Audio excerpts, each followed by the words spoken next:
Okay, this is a 2-year update on my dry pour sidewalk that I did. I did this on Mother's Day weekend 2023. So this is Mother's Day weekend 2025. So it's been 2 years. So I will post some pictures and video perhaps of what I did 2 years ago, but basically I did this sidewalk with dry pour. Now, right off the bat, I'll tell you that there's 2 cracks in there. You can see them both right here. So I don't blame this on the fact that it was a dry pour so much so as this gutter had drooped down, and every time we have a rain, the water would run off the end of this gutter and right down here and wash out that area there and made that ground unstable a little bit. And then I think it froze, water underneath there froze and caused that to crack, because that's the only crack in this about 80 feet of sidewalk that happened. So since I put the sidewalk in there, we've done some landscaping. So we bought this house. It was part of an estate. It's been empty for a couple years, so we've been doing a lot of work. Stained the deck, added, stained the fence, added some more fence here, and I built the arbor, planted grapevines. We got baby grapes growing on there. Wife's got some flowers. So come around here and look, you see the arbor. So I just added on to this arbor and built this arbor. It's about 3 feet by 3 feet. The grapevines were a little bit more than I expected them to be as far as growing. I wish I'd made the arbor longer and wider. I can't make it really too much wider because the posts are in the ground, but I can make it longer by adding 2 more 4x4s and some more bracing and some more wire for the vines to grow on. We planted some golden raspberries that are doing great. This was from 2 plants. So these are thornless golden raspberries.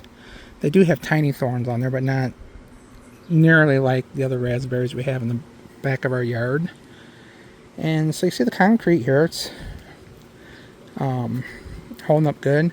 So I do put like a Portland, you might call it like whitewashing, or do, so what I do is mix up like a paint using Portland cement, not mortar, just plain Portland cement, make it into like a soup, and then I put a coating on the sidewalk here to do a couple things to protect it. It makes it nice and pretty again, and then fills in any little cracks and protects it from the weather, and so that makes it look a little nicer.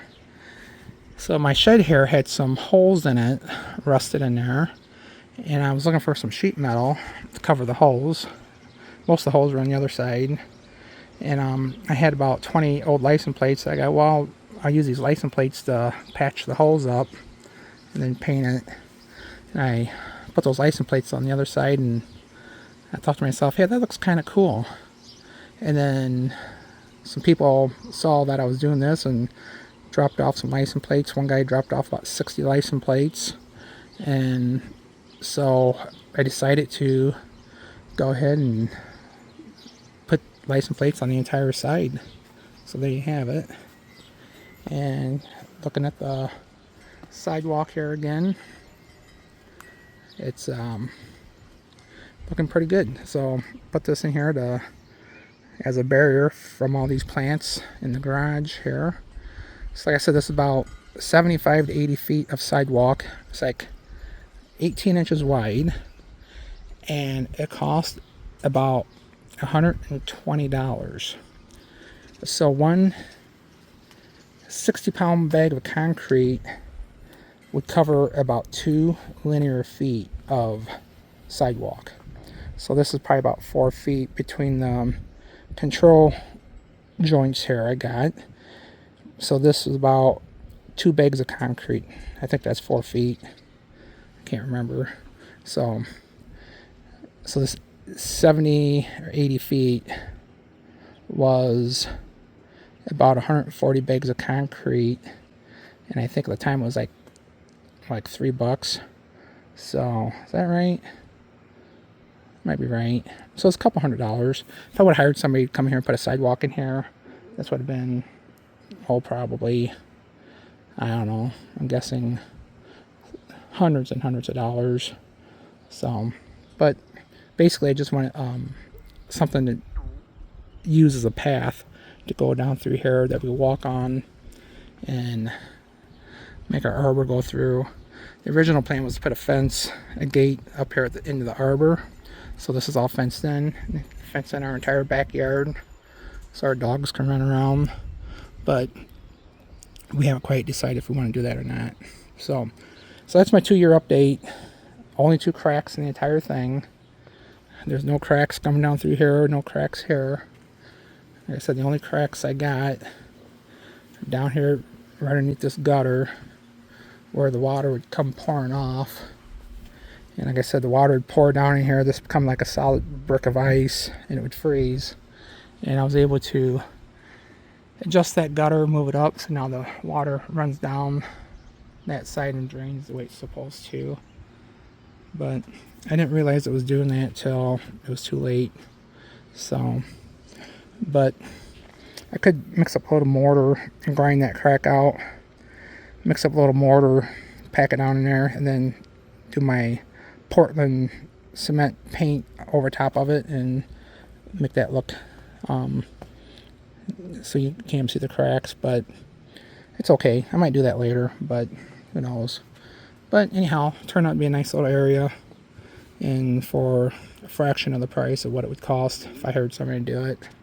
So that's the update. 2 years ago. Holding up good. I mean, it's concrete. It's solid, just like it would be if you did a wet pour, pretty much. So, a couple advantages. I was gonna end this, but a couple advantages of doing this like a dry pour. I was able to do it myself. Didn't have to be in a hurry. Didn't have to race against time to get it done. I did it in a couple pours because I didn't have enough forms to go the whole way. I had some old scrap 1x2s that I use for forms. I was able to take my time, do it myself. I run out to the lumber yard, get like 20, 30 bags of concrete, come here and dump them, put them in place, go out and get some more, put it in place. And I did it over 2 days, and I think it turned out pretty good. So, alright, that's the wrap on the video.